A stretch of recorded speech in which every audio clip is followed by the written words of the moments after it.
प्रश्न संख्या 3 है, अभाज्य गुणनखंड विधि द्वारा निम्नलिखित पूर्णांकों के एचसीएफ और एलसीएम ज्ञात कीजिए। ठीक है, पहला क्वेश्चन है 12, 15 और 21। अभाज्य गुणनखंड विधि द्वारा इसका एचसीएफ और एलसीएम निकालना है। तो आइए हम लोग बनाते हैं। सबसे पहले देखिए अलग अलग इसका अभाज्य गुणनखंड निकालेंगे। ठीक है जी, तो एक साइड लिखेंगे 12 और एक तरफ लिखेंगे 15 और एक तरफ लिखेंगे 21। ठीक है ना। तो सबसे पहले 12 का हम गुणनखंड करेंगे अभाज्य विधि द्वारा। तो सबसे पहले छोटी संख्या से हम भाग देते हैं, यानी कि 2 से भाग देंगे 12 में तो 6 बार में जाएगा। फिर 2 से हम भाग देते हैं तो 3 बार में जाएगा। अब 3 कितने से कटेगा, तो 3 के पहाड़ा में 3 एक बार में कटेगा। ठीक है जी। अब 15 देखते हैं, 2 से तो कटेगा नहीं, 3 से ये कटेगा, 3 5 15। अब 5 से हम भाग देंगे 5 में तो एक बार में कटेगा। अब 21 को देखते हैं, 2 से भाग देंगे 21 में तो नहीं कटेगा, 3 से देंगे भाग तो 3 7 21 और 7 से भाग देंगे 7 में तो एक बार में कटेगा। ठीक है जी। तो अब देखिए यहाँ पर 12 का गुणनखंड हमने लिख लिया, 15 का भी गुणनखंड लिख लिया है, 21 का भी गुणनखंड हमने लिख लिया है। अब सबसे पहले हम निकालना सीखेंगे एचसीएफ। आखिर एचसीएफ कैसे निकलेगा। अभी आप लोग को एचसीएफ नहीं आता होगा, एलसीएम नहीं आता होगा, तो हमारे बेसिक क्लास में आप लोग जाकर देख सकते हैं, जो हमारे चैनल के प्लेलिस्ट में है। ठीक है, एकदम आसान तरीका से बताया गया है एचसीएफ निकालना भाग विधि से और गुणनखंड विधि से। ठीक है, एलसीएम भी निकालना बताया गया है। ठीक है जी। तो यहाँ पर देखिए हमने ले लिया है एचसीएफ का मान निकालना है हमको। तो क्या करेंगे, अब देखेंगे तीनों संख्या में जो संख्या उभयनिष्ठ हो यानी कि कॉमन हो वहीं उसका क्या होता है, एचसीएफ होता है। तो सबसे पहले देखेंगे 2, तो 2 इस ऊपर वाला में है, नीचे वाला में नहीं है, दोनों में। ठीक है जी। 3 देखते हैं तो 3 इन तीनों में है। 3 देखिए, 3 यहाँ पर है, 3 ध्यान से देखिएगा, 3 तीनों में मिल रहा है। ठीक है, अब क्या मिल रहा है, एक मिल रहा है। क्या मिल रहा है, एक मिल रहा है। तो यहाँ से हमारा एचसीएफ जो तीनों में मिल रहा है उसमें से एक संख्या लेते हैं, यानी कि 3 मिल रहा है तो 3 लेंगे। फिर यहाँ पर 1 मिल रहा है तो 1 लेंगे। तो 3 में 1 से गुणा करेंगे तो कितना होगा, 3 होगा। ये हमारा यहाँ से एचसीएफ निकल कर तैयार हुआ। फिर लेते हैं एलसीएम बराबर। ठीक है, एलसीएम कैसे निकालेंगे, जिसका उभयनिष्ठ नहीं है यानी कि जो संख्या बच गया उसको सबसे पहले लेंगे। तो 2 गुणे 2। अब दूसरे में देखेंगे 5 बचा है और तीसरे में देखेंगे 7 बचा है। और अब उसके बाद क्या करना है, जो संख्या कॉमन मिली है उसमें से भी संख्या लेना है, एक संख्या लेना है। 3 मिल रहा है तो इसमें से हम 1 लेंगे और यहाँ पर 1 मिल रहा है तो इसमें से 1 लेंगे। ठीक है, अब क्या करेंगे, इन सभी को गुणा कर देंगे। अब देखिए गुणा करते हैं, 2 दूनी के 4, 4 5 20, 20 में 7 से गुणा करेंगे 140, 140 में 3 से गुणा करेंगे तो 14 3 42, यानी कि 420 आएगा यहाँ पे आंसर। यानी कि एलसीएम कितना आया, 420 आया। ठीक है, पहला क्वेश्चन बन गया। 2 नंबर क्वेश्चन है 17, 23, 29। इसका भी एचसीएफ और एलसीएम निकालना है। तो सबसे पहले हम निकालेंगे इसका 17। देखिए यहाँ पे तो 17 का लेंगे गुणनखंड अभाज्य और यहाँ पर लेंगे 23, फिर लेंगे 29। ठीक है जी। अब देखिए 17 किससे कटेगा, तो 17 का टेबल में ही कटेगा एक बार में। अब 23 देखिए किससे कटेगा, 23 के ही पहाड़ा में कटेगा एक बार में। 29 किससे कटेगा, तो 29 भी 29 के पहाड़ा में एक ही बार में कटेगा। ठीक है, तो अब हम लोग लिखेंगे 17 का गुणनखंड लिख दिया, 23 का भी लिख दिया और 29 का भी गुणनखंड हमने लिख दिया। अब देखिए एचसीएफ हमको निकालना है, तो जो तीनों संख्या में जो कॉमन होगा यानी कि उभयनिष्ठ होगा वहीं उसका एचसीएफ होगा। तो देखिए यहाँ पे क्या मिल रहा है, 1 मिल रहा है। तो एक ऐसी संख्या है जो तीनों में उभयनिष्ठ है, तो इसलिए इस क्वेश्चन का एचसीएफ होगा 1। ठीक है जी। तब हम एलसीएम निकालते हैं, तो एलसीएम कौन सा हो जाएगा, जो बाकी संख्या बची है वो क्या हो जाएगा, एलसीएम हो जाएगा उसका गुणनफल। यानी कि 17 गुणे 23 गुणे 29 गुणे जो मिला है वो भी लिख लेंगे इतना, यानी कि गुणे 1। अब गुणा करेंगे तो यहाँ पे निकल कर आएगा हमारा 11,339। ठीक है, 11,339 यही हमारा एलसीएम हुआ। ठीक है जी। अगला क्वेश्चन है 3 नंबर 8, 9 और 25 का एचसीएफ और एलसीएम निकालना है। ठीक है जी। तो उसी तरह इसको भी हम करेंगे। 8 एक बार लिखेंगे, एक बार 9 का अभाज्य गुणनखंड निकालेंगे, एक बार 25 का। ठीक है, तो सबसे पहले 8 में हम भाग देंगे 2 से, तो 2 से कितना बार में जाएगा, 4 बार में जाएगा। फिर 2 से भाग देंगे 4 में तो 2 बार में जाएगा। फिर 2 से हम भाग देंगे 2 में तो 1 बार में जाएगा। ठीक है जी। अब देखिए 9 में 2 से भाग देंगे तो नहीं कटेगा, 3 से कटेगा।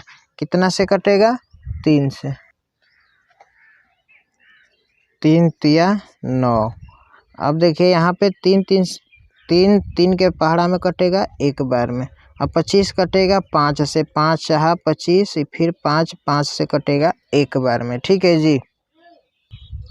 अब यहाँ पर 8 का गुणनखंड लिख दिया हमने, 9 का भी गुणनखंड लिख दिया है, 25 का गुणनखंड इतना आ गया। ठीक है, अब निकालेंगे हम क्या, HCF निकालेंगे।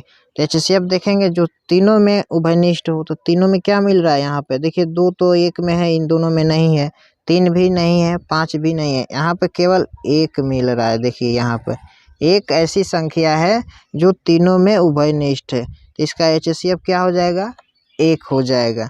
अब इसका हम LCM निकाले तो LCM जो संख्या का उभयनिष्ठ नहीं हुआ है वही संख्या लिखेंगे यहाँ पे।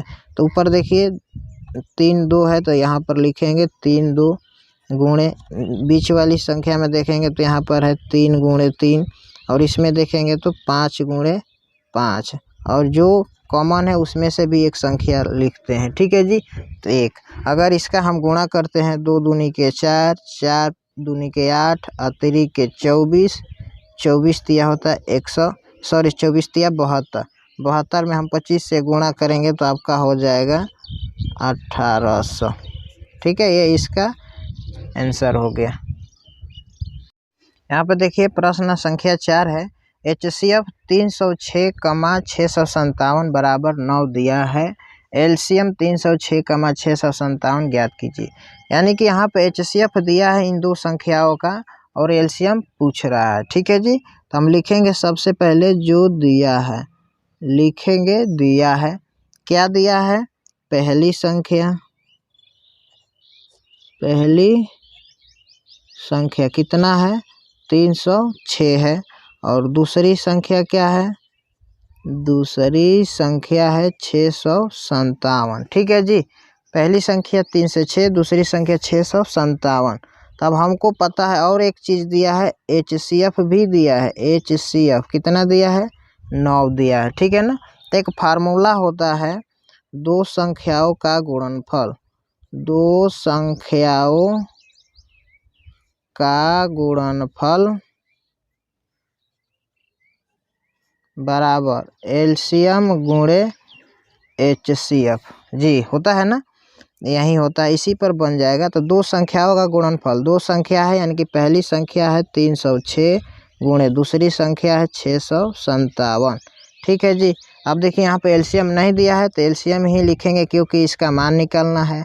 HCF दिया है कितना, 9, तो हम यहाँ से हमको क्या निकालना है, LCM निकालना है। तो यहाँ पे क्या करेंगे, देखिए गुणा में है, इधर आके क्या हो जाएगा, भाग में चला जाएगा 9, और ऊपर क्या है 306 गुणे 657।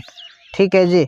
तब इसको क्या करेंगे, इसको कटाएंगे, 9 से कटाइए इसको, 9 3 27, बचेगा 3, 6 9 चौके 36। यहाँ से हमारा निकल कर आ गया LCM बराबर 34 गुणे 657। अब इसमें हम गुणा करते हैं तो कितना आएगा, 22,338 LCM निकल कर आ गया है। ठीक है। 5 नंबर क्वेश्चन है, जांच कीजिए कि क्या प्रकृत संख्या n के लिए संख्या 6 के पावर n अंक 0 पर समाप्त हो सकती है। तो यहाँ पर हम देखेंगे, इसके बारे में थोड़ा सा लिखेंगे नोट के तौर पे। ठीक है जी। समझने के लिए इसको ध्यान से देखिएगा। यदि कोई संख्या 0 पर समाप्त होना चाहती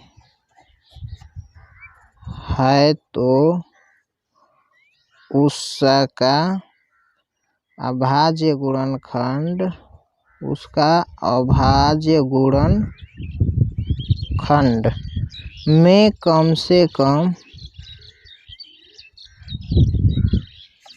एक बार 2 और 5 आना चाहिए। ठीक है जी, ये कहने का मतलब है नोट का, यदि कोई संख्या 0 पर समाप्त तभी होना चाहती है तो उसका अभाज्य गुणनखंड में कम से कम एक बार 2 और 5 होना जरूरी है। ठीक है जी, तो जैसे हम अब देखते हैं 6 के पावर n बोला है, तो हम यहाँ पर क्या करेंगे, 6 का हम अभाज्य गुणनखंड निकालेंगे। ठीक है, अब देखते हैं इसको, 6 का हम निकालेंगे तो 2 से कटाएंगे तो 2 तिहाई 6, और 3 से कटाएंगे 3 एकम 3। अब यहाँ पे इसका अभाज्य गुणनखंड क्या आ रहा है, तो 6 बराबर 2 गुणे 3 गुणे 1। यहाँ पर देखिए हमारा जो नोट है बोलता है 2 और 5 उसमें आना कंपलसरी है, यानी कि जरूरी है, तभी वो संख्या 0 पर समाप्त होगी, वरना 0 पर समाप्त नहीं होगी। ठीक है जी, तो यहाँ पर क्या है, इसमें 2 तो आ गया है लेकिन 3 भी आ गया है, लेकिन 5 नहीं आया है। तब यहाँ पर हम लिखेंगे चूँकि 6 का गुणनखंड करने पर 6 का गुणनखंड करने पर यह 2 गुणे 5 के रूप का नहीं है, अर्थात यह कभी शून्य पर समाप्त नहीं होगी, शून्य पर समाप्त नहीं होगी। किसी भी प्राकृत संख्या n के लिए। ठीक है जी, किसी भी प्राकृत संख्या n के लिए क्या होगी, शून्य पर समाप्त नहीं होगी। उम्मीद करते होंगे ये आपको क्वेश्चन बहुत बढ़िया से समझ में आया होगा। ठीक है, धन्यवाद।